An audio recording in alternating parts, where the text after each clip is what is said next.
Sa ating balita, inilatag ni Pangulong Ferdinand R. Marcos Jr. ang mga reformang ipinatupad at mga isusulong ng administrasyon para mahikayat ang mas maraming negosyante at mapaunlad pa ang ekonomiya ng bansa.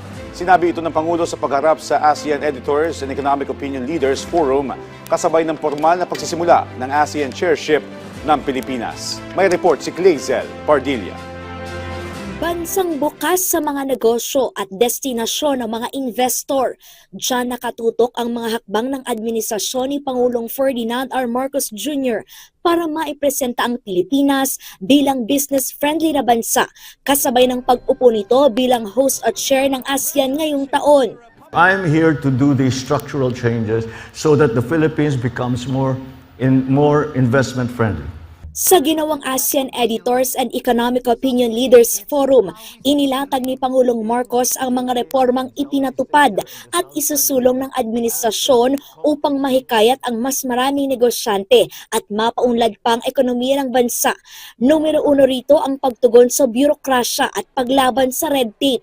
And we are minimizing now the necessary contact between the citizen and the government for anything that they do. And we are relying very much on the new technologies, on the internet.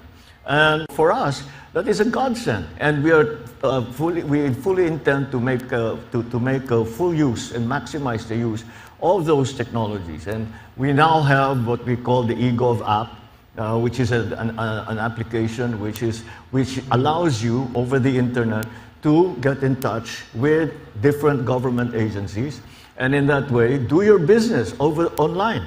Tinututukan ni Pangulong Marcos ang stability o pagpapatatag ng ekonomiya ng bansa sa epekto ng geopolitics at iba pang hamon gaya ng pandemya sa pamamagitan niya ng pagpapalawak ng trade partners.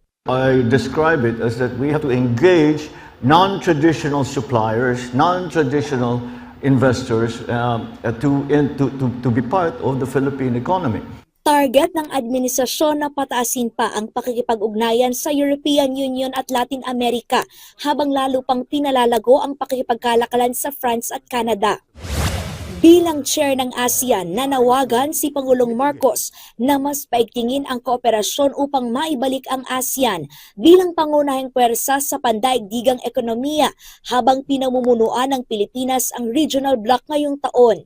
Hinikayat ng presidente na palakasin pa ang supply chain o paggawa ng mga produkto at paghahatid ng serbisyo.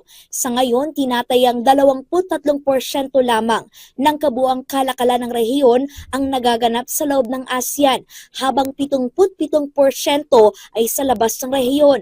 Ang pagpapalawak aniya sa kalakalan sa loob ng ASEAN ay magpapalakas sa katatagan at kakayahang makipagkumpetensya ng rehiyon. Clazel Pardilla para sa Pambansang TV sa Bagong Pilipinas.